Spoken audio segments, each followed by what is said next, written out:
नहमदुहु व नसल्लिमु अला रसूलिहिल करीम अम्मा बाद फ़अऊज़ु बिल्लाहि मिनश शैतानिर रजीम बिस्मिल्लाहिर रहमानिर रहीम। अस्सलाम वालेकुम नाज़रीन, एसकेबी रूहानी प्रोग्राम में मैं हूं आपका होस्ट राना ज़फ़र हुसैन। नाज़रीन ग्रामी, आज की वीडियो में हम आपको बताएंगे कि तस्बीह फ़ातिमा क्या है और आप तस्बीह फ़ातिमा तो ज़हरा से कौन कौन से रूहानी फ़ायदे फ़ज़ाइल हासिल कर सकते हैं। अज़ीज़ान मोहतरम, तस्बीह फ़ातिमा तो ज़हरा नबी करीम सल्लल्लाहु अलैहि वसल्लम की ज़ाते मुबारका का अपनी दुख्तर को अल्लाह का अता करदा तोहफा करीमी है। ये ऐसी अजीम तरीन रूहानी तस्बीह है जिसकी वसीयत और नसीहत प्यारे आका करीम ने खुद फरमाई, जिसकी निस्बत से आज भी इस मुकद्दस तस्बीह को तस्बीह फ़ातिमा तो ज़हरा के मुकद्दस नाम से पुकारा जाता है। अजीज़ान इकरामी, तस्बीह फ़ातिमा तो ज़हरा हर मुसलमान ही हर नमाज के बाद तलावत करता है, मगर बहुत ही कम लोग ये जानते हैं कि तस्बीह फ़ातिमा का तरीका क्या है। इसलिए हम सबसे पहले आपको तस्बीह फ़ातिमा बताते हैं और फिर इस तस्बीह को विर्द करने का तरीका बयान करेंगे और आखिर में तस्बीह फ़ातिमा के बारे में एक सच्चा वाकया बयान किया जाएगा। इंशाल्लाह इस वाकया को सुनने के बाद आपका ईमान भी सदका मोहम्मद वाले मोहम्मद जरूर ताज़ा होगा। इसलिए तमाम तर सुनने वाले अफराद से हम तवज्जो की भरपूर गुजारिश करते हैं। सामीन मोहतरम, तस्बीह फ़ातिमा कुछ यूं है: 33 बार सुबहान अल्लाह, 33 बार अल्हम्दुलिल्लाह और 34 बार अल्लाहु अकबर। अजीज़ान ग्रामी, ये तस्बीह तकरीबन हर साहिब ईमान फर्द ही अपने दिल में समोए हुए है। लेकिन आज की वीडियो में हम आपको तस्बीह फ़ातिमा का एक ऐसा विर्द बताएंगे जिसकी खैर बरकत से आप अपने तमाम नेक और जायज हजात की तकमील भी कर सकेंगे। इसलिए हमारे साथ बने रहें और इस वीडियो को शुरू से आखिर तक मुकम्मल तवज्जो के साथ समाअत फरमाया जाए। अजीज़ान मोहतरम, तस्बीह फ़ातिमा का विर्द करने के लिए साइल ने सबसे पहले 2 रकात सलातुल हाजत नफल अपनी जायज हाजत को मद्देनजर रखते हुए अदा करने हैं।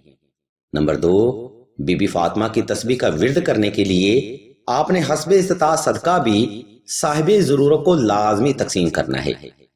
नंबर 3, तस्बीह फ़ातिमा का अमल करने के लिए आप ये अमल तन्हाई में करें ताकि आपकी तवज्जो पल भर भी अपने मकसद से गाफिल न होने पाए।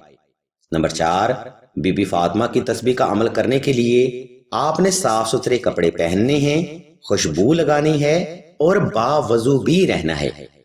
अजीज़ान मोहतरम, ये 4 बुनियादी और अहम मुहर्रकात हैं जिन पर अमल करना बेहद जरूरी है।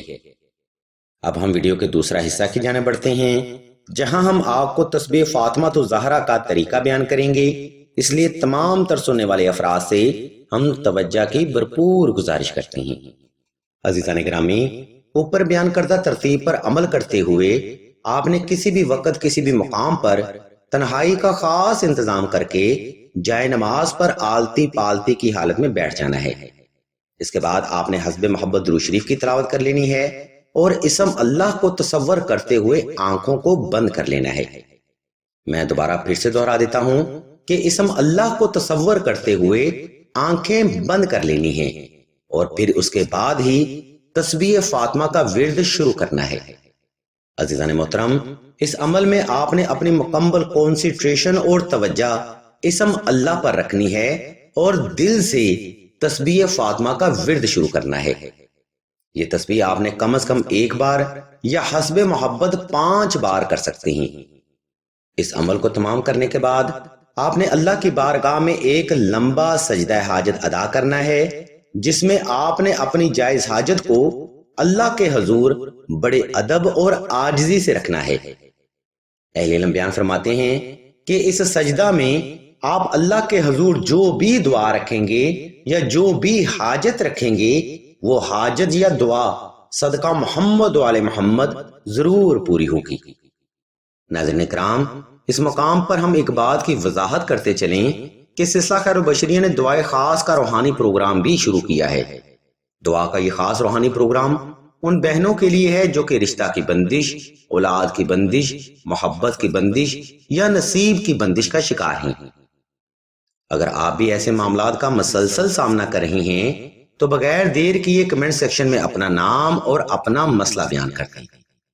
سلسلہ کے بزرگ انشاءاللہ آپ کے لیے دعائیں خاص بھی کریں گے اور ہر روز کی دعا میں آپ کا نام خصوصی طور پر لیا جائے گا۔ یاد رکھیں، اس نفسا نفسی کے دور میں کسی بھی فرد کا آپ کے لیے دعا کرنا یا حاجت کے لیے آمین بولنا حاجت کی تکمیل یا مشکلات سے نجات کا ذریعہ بن سکتا ہے۔ اس لیے اس بابرکت دعا میں اپنا نام ضرور شامل کروائیں۔ عزیزان محترم، اب ہم آپ کو تسبیح فاطمہ کی برکت کا ایک سچا واقعہ بیان کریں گے۔ یہ واقعہ سچے حقائق پر مبنی ہے، جس میں ذرا برابر بھی آپ کو فرق نظر نہ آئے گا۔ محترم سامعین، یہ واقعہ پیر بہار شاہ کی مسجد کے امام کا ہے۔ امام صاحب سید بھی تھے اور ہر روز بلا ناگا نماز با جماعت ادا کروایا کرتے تھے۔ پھر ایک دن اللہ کا کرنا کچھ ایسا ہوا کہ امام صاحب اللہ کی رضا سے انتقال کر گئے۔ ڈاکٹر نے بھی کنفرم کر دیا کہ امام صاحب اب اس دنیا میں نہیں رہے۔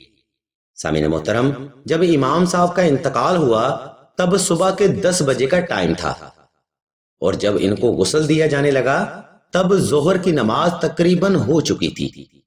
اسی اثناء میں لوگوں نے دیکھا کہ امام صاحب کے ہونٹ جنبش کر رہے ہیں اور ہاتھ ایسے حرکت کر رہے ہوں جیسے فرد ہاتھوں پر کچھ گن رہا ہوتا ہے۔ یہ منظر دیکھنے کے بعد فیملی والے جلدی جلدی سے امام صاحب کو ہاسپٹل لے کر چلے گئے کہ امام صاحب تو زندہ ہیں۔ ڈاکٹروں نے فردن فردن چیک بھی کیا، مشین بھی لگائی، لیکن ڈاکٹروں نے حتمی جواب دیا کہ امام صاحب کو انتقال کیے ہوئے کافی ٹائم ہو چکا ہے۔ لیکن جن لوگوں نے امام صاحب کو حرکت کرتے ہوئے دیکھا تھا وہ یقین نہیں کر رہے تھے۔ اس سارے معاملے میں عصر کی نماز بھی تمام ہو چکی تھی۔ اسی اثناء میں ڈاکٹر صاحب بھی موجود تھے، گھر والے بھی موجود تھے اور امام کے چاہنے والے بھی موجود تھے۔ تو تب دیکھنے والوں نے دوبارہ دیکھا کہ امام صاحب کے ہونٹ جنبش کر رہے تھے اور ہاتھ حرکت کر رہے تھے۔ عزیزان محترم، یہ تسبیح فاطمہ کی ہی برکت تھی کہ مرنے کے بعد بھی امام صاحب تسبیح فاطمہ کا ورد کر رہے تھے۔ یہ سچا واقعہ ضلع شیخوپورہ کی مسجد پیر بہار شاہ کے امام کا ہے۔ اگر آپ اس واقعے کی مزید تحقیق کرنا چاہتے ہیں تو آپ امام صاحب کے بیٹے سے مل بھی سکتے ہیں۔ اس واقعہ کو سمجھنے کے بعد عزیزان محترم مجھے اس فکرہ کی سمجھ آئی کہ کسی نے بیان کیا تھا کہ محمد کے دیوانوں کا کفن میلا نہیں ہوتا۔ یہ تسبیح فاطمہ کی برکت ہے جس کا روحانی فیض فرد پر مرنے کے بعد بھی جاری رہتا ہے۔ الغرض ناظرین اکرام، آج کا روحانی پروگرام ہم یہاں پر تمام کرتے ہیں۔ اس علمی پروگرام میں ہم نے آپ کو تسبیح فاطمہ پڑھنے کا طریقہ مکمل وضاحت کے ساتھ بیان کر دیا ہے۔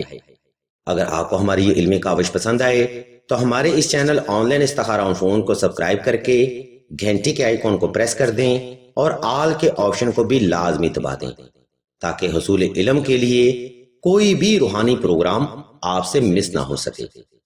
ہم اللہ تبارک و تعالیٰ کے حضور دعا کرتے ہیں کہ تمام مسلمانوں کو اپنے حفظ و ایمان میں رکھیں اور تمام مسلمانوں کی تمام نیک اور جائز حاجات کو صدقہ محمد و آل محمد کی نسبت سے جلد پورا فرمائیں۔ آمین ثم آمین یا رب العالمین۔